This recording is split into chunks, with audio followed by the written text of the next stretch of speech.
gue belajar banyak dari orang-orang di politik tuh. Oke. Dia bisa menciptakan sebuah momentum dan situasi yang tadinya nggak ada jadi ada. In certain position itu bisnis membutuhkan pengamanan politik. Itu nggak bisa kita pungkiri.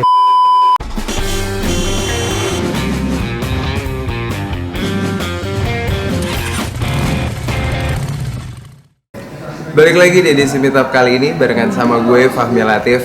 Jadi kalau kita ngomongin politik di Indonesia, teman gue ini punya background sebagai politikus muda Indonesia. So please welcome teman-teman, Aska.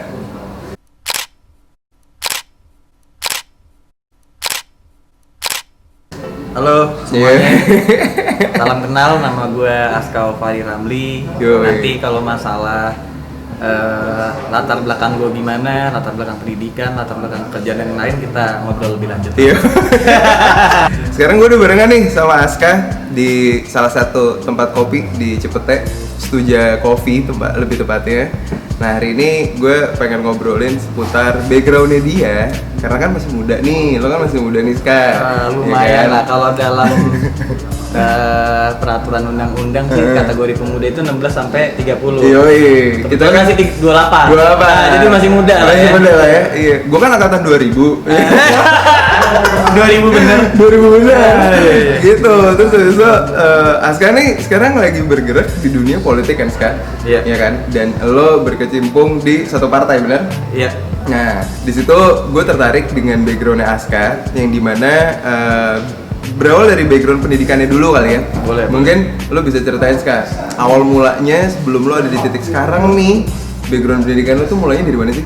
Dari SD nih. Dari ya? Dari kuliah aja. Dari kuliah ya. Dari kuliah. Dari SMA kali. Dari SMA, boleh. Gue SMA di Lab School Kebayoran. Yoi. Pasti pada tahu dong semuanya. Iya. Lab School Kebayoran deh. Nyombong dikit. Boleh dong.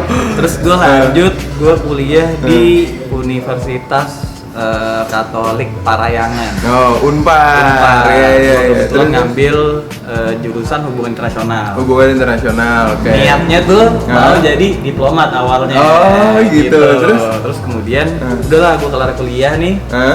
Gua sempat magang dulu. Di Kementerian Luar Negeri. Oke. Di Direktorat Kerjasama Ekonomi ASEAN. Wih, jadi fokus gue emang ke ekonomi dari dulu. Oh iya. Gitu. Nah, anak lab school emang berat ya. Iya. Badannya berat. terus. Nah udah habis itu udah akhirnya gue ngerasa kurang cocok lah, passion gue bukan jadi pegawai negeri ya.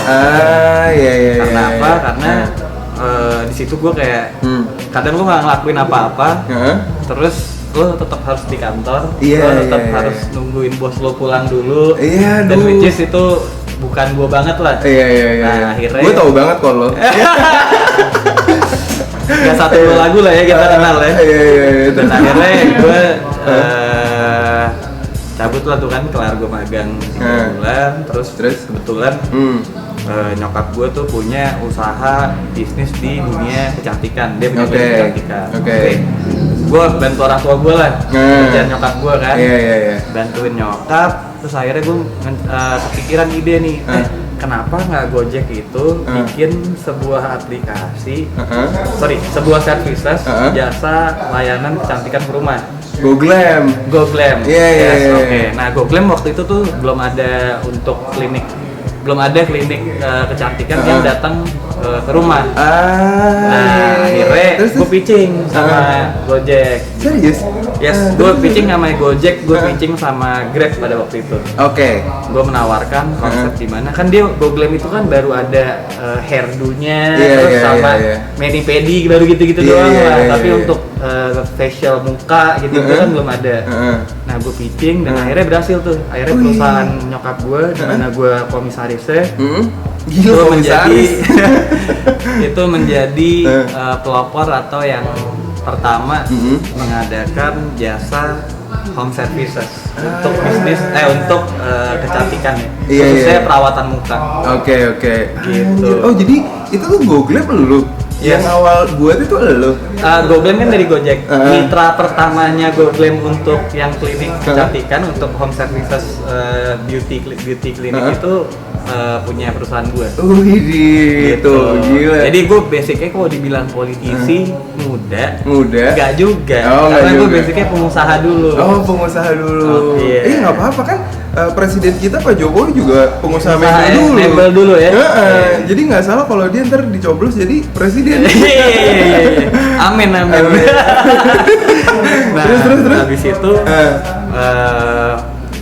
gua akhirnya coba berkecimpung di berbagai organisasi. Nah, sebenarnya gue bagi organisasi itu ada 3 ya. Organisasi kepemudaan dan olahraga, organisasi politik, sama organisasi profesi. Terus gue aktif di 3-3-nya nih. Lo aktif di 3-3-nya? Yes. Di organisasi kepemudaan itu ada namanya AMPI, Angkatan Muda Pembaruan Indonesia. Angkatan Muda Pembaruan Indonesia. Terus gue aktif di situ. Terus ada juga gue aktif di namanya Fokus Mater. Fokus Mater ini forum komunikasi studi mahasiswa kekaryaan. Nah, di situ gue di kepemudaannya aktif juga di Komite Nasional Pemuda Indonesia. Nah, itu semua elemen kepemudaan yang aktif dalam dunia politik ada di situ semua. Jadi mulainya dari situ. Dari organisasi. Itu organisasi kepemudaan ya. Kalau di olahraganya itu gua aktif di industri yang termasuk baru. Itu namanya Asosiasi Video Game Indonesia. Asosiasi Video Game Indonesia. Kemudian gue dipercaya sebagai wakil ketua umum di Persatuan Besar e-sport seluruh Indonesia. Gitu. Tapi untuk Provinsi Banten ya. Provinsi Banten. Yang tugasnya itu gue kurang lebih gimana caranya gue bisa, kan gue di wakil ketua umum bidang 3 itu untuk bidang prestasi atlet. Kemudian gue juga di situ untuk mengadakan kejuaraan sama pembinaan lah terhadap atlet-atlet. Benar. Nah, itu kepemudaan dan olahraga. Nah, di sisi lain di bidang profesi, karena gue pengusaha, basicnya gue aktif di ada namanya HIPI. HIPI itu Himpunan Pengusaha Pribumi Indonesia. Tapi pribumi ini jangan lo maksudnya kalau lo bukan nggak bukan berarti rasial ya. Pribumi itu artinya adalah selama lo warga negara Indonesia, itu yang kita coba dorong UMKM-nya. Kenapa? Karena gini bro, di Indonesia ini sekarang udah banyak perusahaan-perusahaan asing yang mendominasi. Nah, fokusnya Himpunan Pengusaha Pribumi ini adalah gimana caranya orang-orang pengusaha warga negara Indonesia itu untuk bisa survive dan bisa juga diperhatikan sama pemerintahan.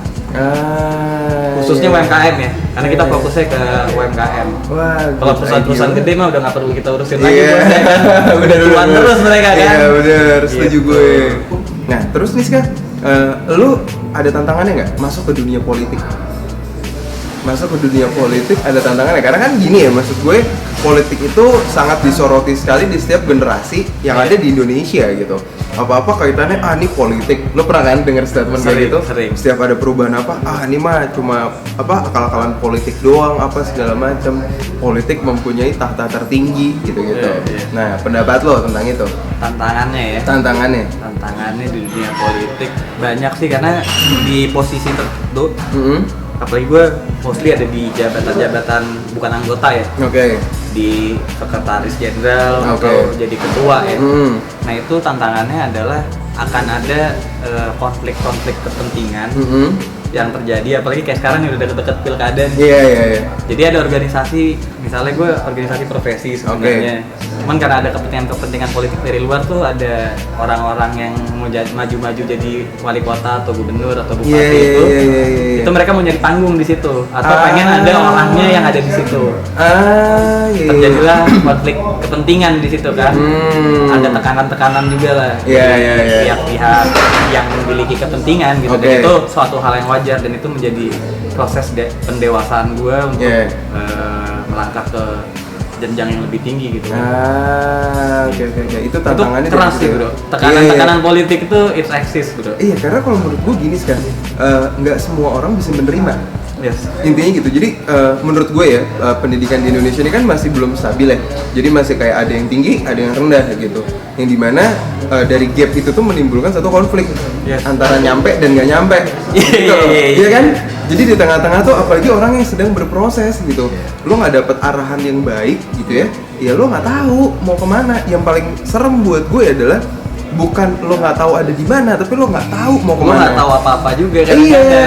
Terus habis itu referensi yang lo ambil tuh salah. Aduh. Nah ini, gue mau nyampein pesan penting nih bro. Apa tuh? Generasi muda sekarang itu. Yes.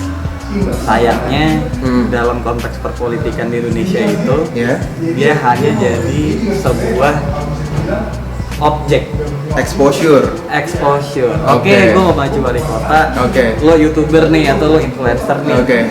Lo sampein campaign ini ya bro ya. Artinya kan lo cuma jadi objek politik bro.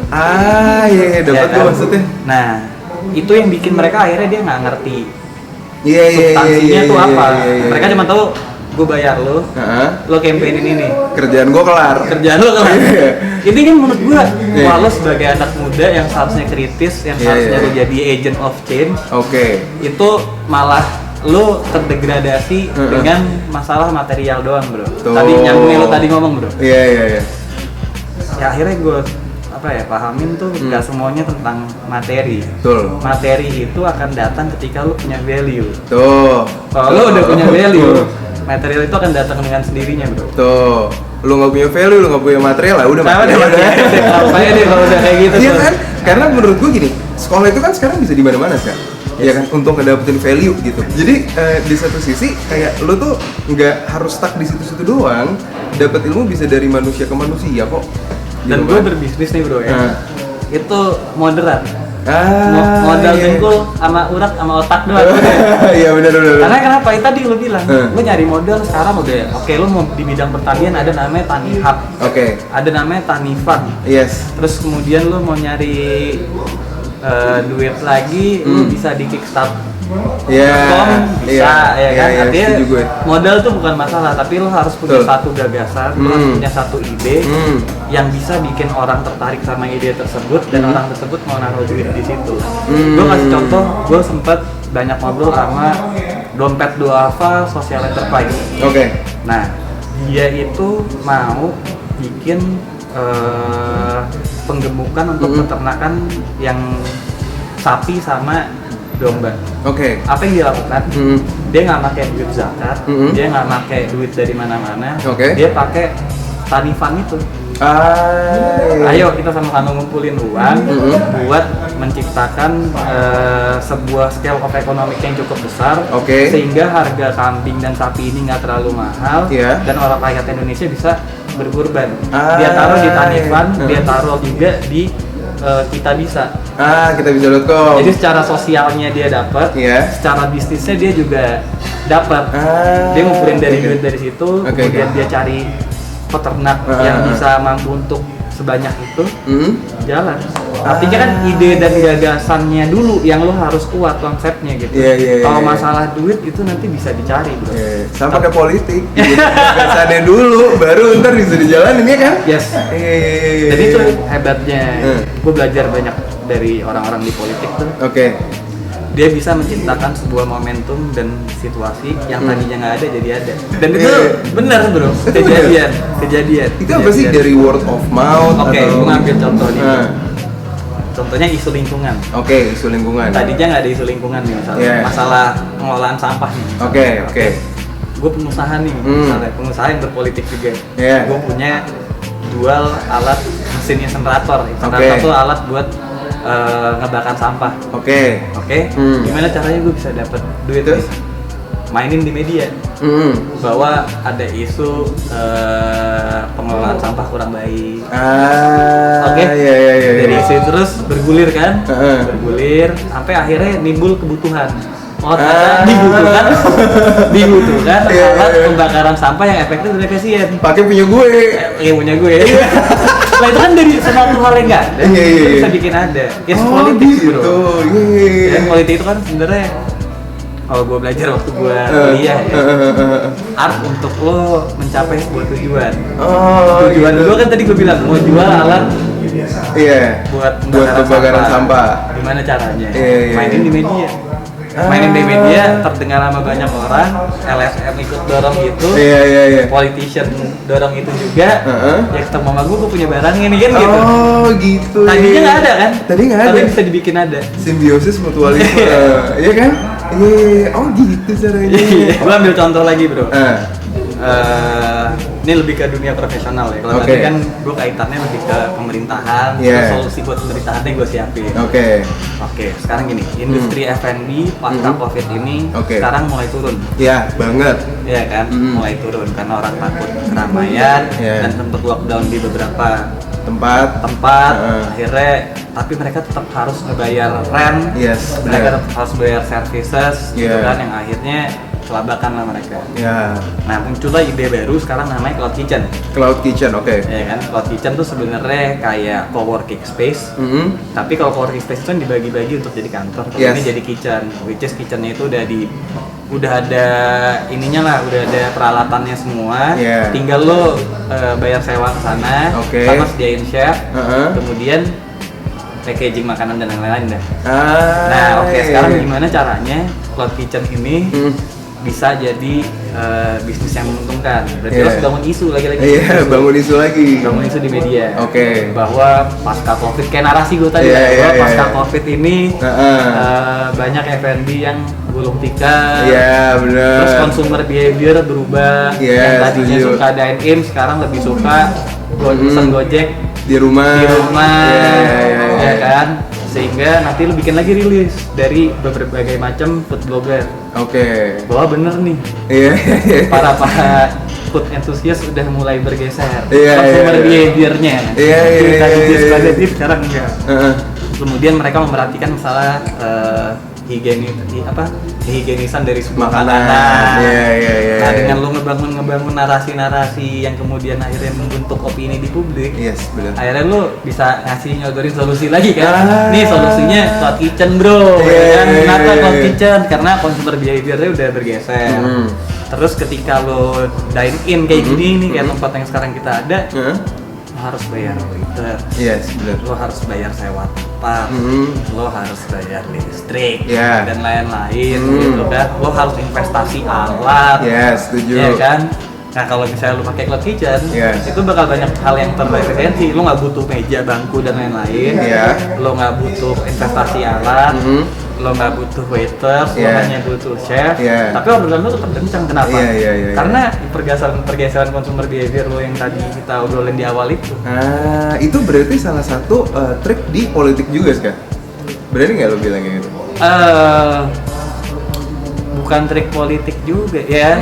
Sebenarnya cara berpikir sistematika berpikir orang-orang yang berpolitik itu bisa diadaptasi ke bisnis. Intinya itu sih. Jadi saling relate. Iya. Kalau dulu gue belajar kan namanya politik bisnis internasional.